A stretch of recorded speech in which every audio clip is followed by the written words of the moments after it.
How you doing? It's Khoa here. In this video, we're going to be covering a new book. It's called The Weekend Millionaire. This book is The Secrets of Negotiating in Real Estate. Check it out. Okay, so this book I bought about 10 years ago. It's been sitting on my shelf quite some time, and I decided to finally sit down and read it. And then only to find that I have already wrote my notes there. So I completely forgot that I read this book. So I read this book a second time. The Weekend Millionaire, he initially wrote a book, it's by Mike Summey and Roger Dawson. They initially wrote the first book, which was called The Weekend Millionaire. So it's all about investing in real estate, using your weekend to find real estate properties, and becoming a millionaire in your spare time. So I know it's a very catchy, kind of a spammy type of title, but the concept is actually pretty sound, because there's a lot of people out there who go out there, buy real estate in the weekend while they're having a full-time job. So if you're looking for real estate, obviously you need to learn how to find deals, but most importantly, you need to learn how to negotiate deals. So when you're negotiating, there's a lot of different techniques in which you can apply when you're negotiating.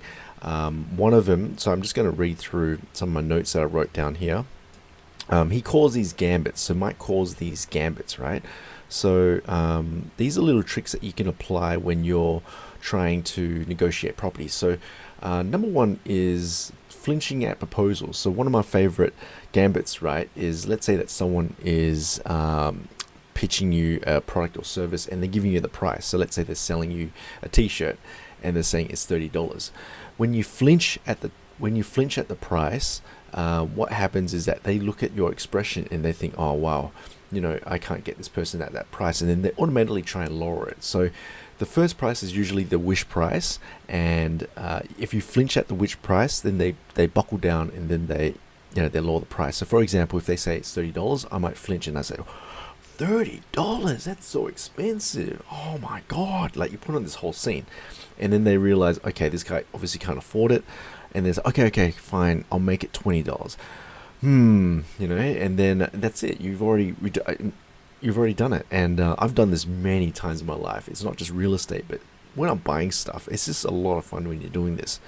And another gambit that I've applied is also play the reluctant seller. So what you want to do is you want to be a person who's very reluctant to buy, and be reluctant to sell.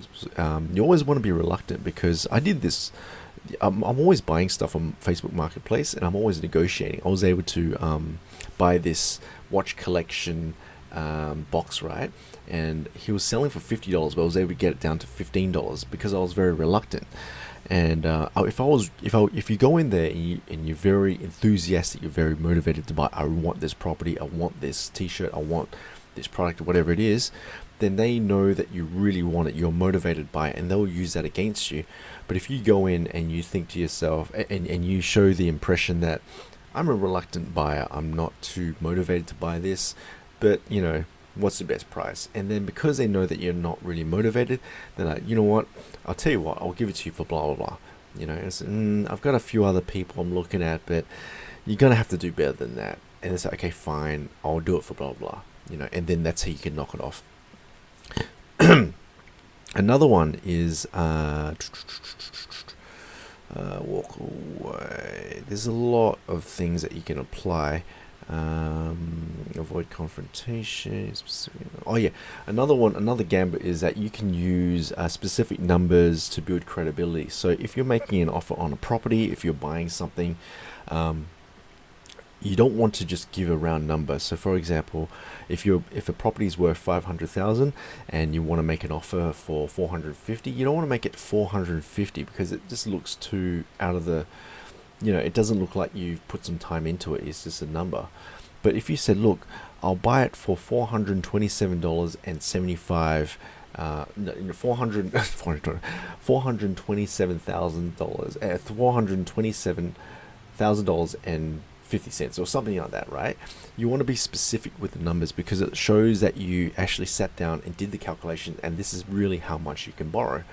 And whether they take it or not, that's a different story, but it just builds that credibility that, you know, this is my true offer, and this is what I've been doing my homework, this is the best I can do. And then when they look at that, then they realize that, okay, this person's done a lot of work, I'm going to try and, you know, get as much money out of this person as possible, but looks like he's really put a lot of work into getting the best deal, and this is it. So that's one way to do it. So yeah, anyway, there's a lot of different gambits, there's a lot of different techniques you can apply in this book, The Weekend Millionaire. Highly recommend it. It's very easy to read, clear to understand. You can probably finish it in a few days. It's a not too thick book, but I think negotiating is a very valuable skill. It goes alongside sales, and if you can sit down, learn how to negotiate real estate, it's a very valuable investment of your time, because just by learning a few techniques, it pays for the book over and over again. If you just learn how to just apply some of these techniques, right, you can knock off 50k, 10k, 100k off your deals. And just that little flinch test, just that little edge on just negotiating, right, you can save so much money. And just if you think about it, how much time do you spend to make money, save it, and so forth? But if you just spend like 10 minutes just negotiating, 5 minutes, sometimes even 1 minute, you can save a lot of times and a lot of money.